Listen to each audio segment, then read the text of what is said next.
Você sabia que algumas das construções mais impressionantes de todos os tempos estão descritas na própria Bíblia?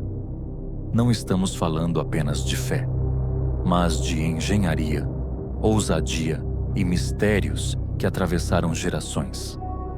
Algumas dessas estruturas foram erguidas com recursos inacreditáveis.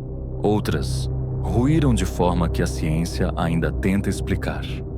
E há aquelas que permanecem como símbolos sagrados até hoje, cercadas de perguntas que ninguém conseguiu responder.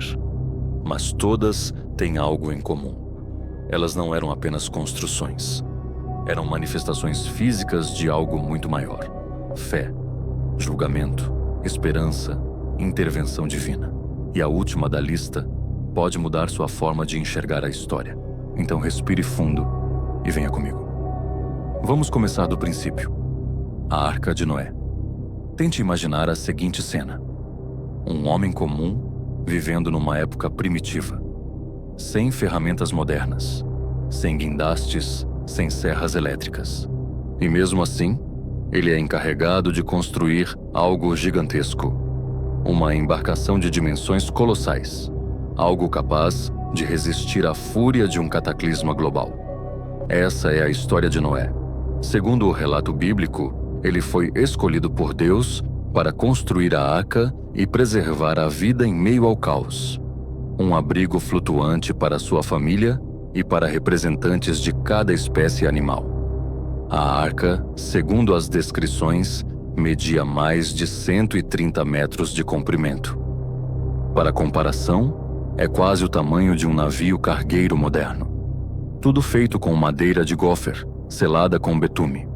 Um projeto colossal, com compartimentos internos, divisões organizadas, ventilação. Algo muito além do conhecimento daquela época. Noé trabalhou durante anos, talvez décadas, enfrentando zombarias, o peso da responsabilidade e o silêncio de um céu que prometia algo que ainda não havia acontecido: chuva. Mas então, o céu desabou. E enquanto o mundo afundava, a arca flutuava. Mas será que isso realmente aconteceu? Ou seria apenas um mito carregado de simbolismo? Alguns estudiosos apontam para lendas de dilúvio espalhadas por várias culturas antigas, especialmente na Mesopotâmia. Histórias de águas que cobriram tudo e de sobreviventes em barcos improvisados. Outros vão além. Em 1959, uma imagem aérea do Monte Ararat, na Turquia, mostrou uma formação curiosa, parecida com o casco de uma embarcação. Desde então, exploradores vêm tentando comprovar se os restos da arca estão ali. Alguns afirmam ter encontrado madeira fossilizada, outros, estruturas de origem não natural. A ciência ainda debate, mas a fé permanece. Porque no fim das contas, a arca não era só um barco. Era um sinal de juízo, mas também de salvação. A cidade que caiu com som agora, imagine outra cena. Uma cidade antiga, cercada por muralhas tão espessas que ninguém ousava atacar. Muros tão largos que dizem casas inteiras eram construídas sobre eles. Essa cidade se chamava Jericó. E o que aconteceu ali desafia tudo o que conhecemos sobre guerra, poder e lógica. Segundo a Bíblia, o povo de Israel recebeu uma ordem inusitada: marchar ao redor da cidade uma vez por dia, durante 6 dias. No 7º dia, dariam 7 voltas, tocariam trombetas, gritariam com força, e então as muralhas cairiam. Nada de catapultas, nada de explosões, apenas fé e som. E elas caíram. Mas será que foi isso mesmo que aconteceu? No século XX, arqueólogos escavaram as ruínas de Jericó e encontraram algo impressionante. As muralhas estavam mesmo ali, caídas.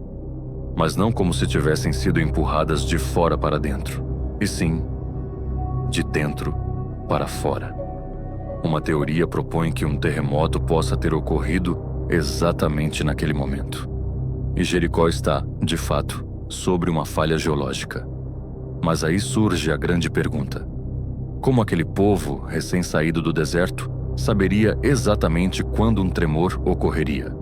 E porque isso coincidiria com o som das trombetas? Foi acaso? Foi milagre? Foi algo ainda além da nossa compreensão? Depois da Arca de Noé e da queda de Jericó, seguimos para algo ainda mais grandioso. Uma construção sagrada, coberta de ouro, feita para abrigar a presença divina. O Templo de Salomão. Era mais que um prédio. Era a materialização de uma promessa. Salomão, o rei mais sábio de Israel, recebeu de seu pai, Davi, a missão de construir um lar para o Criador. O local escolhido foi o Monte Moriá, o mesmo onde Abraão quase sacrificou seu filho. E o que se construiu ali foi simplesmente magnífico. As pedras vinham talhadas de longe, encaixadas com precisão. As madeiras mais nobres, como o cedro do Líbano, revestiam as paredes internas. Não se ouvia som de martelos ou serras no canteiro. Tudo era feito com reverência. E mais impressionante ainda, o templo inteiro foi revestido por dentro com ouro puro, do chão ao teto. Esculturas de querubins, palmeiras, flores. Cada detalhe tinha um significado. No centro, o Santo dos Santos, um lugar que só o sumo sacerdote podia entrar, e apenas uma vez por ano. Ali repousava a Arca da Aliança, a mesma que simbolizava a presença viva de Deus entre o povo. Após 7 anos de construção, chegou o dia da consagração. O povo se reuniu. Sacrifícios foram oferecidos. Salomão orou. E então, uma nuvem densa encheu o templo, e fogo desceu do céu, consumindo o altar. Era como se o céu tivesse descido à terra. Um templo que não era apenas pedra, madeira e ouro. Era a morada divina, a torre que queria tocar o céu. Agora, mude o cenário. Imagine um mundo onde toda a humanidade falava a mesma língua, onde não existiam fronteiras, nem barreiras culturais, todos unidos, com um único objetivo: construir uma torre que chegasse aos céus. Essa é a história da Torre de Babel. Segundo o relato bíblico, os descendentes de Noé se estabeleceram na planície de Sinar, onde hoje é a Mesopotâmia. Com uma nova tecnologia, tijolos queimados e betume como argamassa, começaram a erguer algo que desafiava os céus. Mas o propósito não era apenas arquitetônico, era orgulho, autossuficiência. Vamos fazer um nome para nós mesmos, diziam. Então, algo aconteceu. Deus confundiu as línguas. De uma hora para outra, ninguém mais se entendia. As ordens se tornaram ruídos. A obra parou. O povo se espalhou. E o sonho de tocar o céu virou ruína. Mas será que essa torre realmente existiu? Arqueólogos apontam para os zigurates, templos escalonados da antiga Babilônia. O mais famoso deles era o Etemenanque, dedicado ao deus Marduk. Era chamado de a casa que liga o céu e a terra. Soa familiar? Registros mostram que foi destruído e reconstruído várias vezes, até ser abandonado. Talvez a Torre de Babel tenha sido inspirada nesse templo real. Talvez seja uma metáfora. Talvez seja ambas as coisas. Mas a pergunta que fica é: o que estamos tentando construir hoje?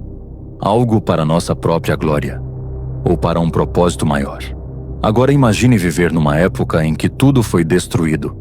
Seu povo foi levado ao exílio, sua terra invadida. E o templo sagrado, onde se encontrava a presença de Deus, foi reduzido a escombros. Para muitos, seria o fim da fé. Mas para os judeus, foi apenas o recomeço. O segundo templo de Jerusalém. Depois de 70 anos na Babilônia, os israelitas finalmente receberam autorização para voltar à sua terra. E junto com eles, voltava um sonho: reconstruir o templo. O rei persa Ciro não só permitiu a obra, como também contribuiu com recursos.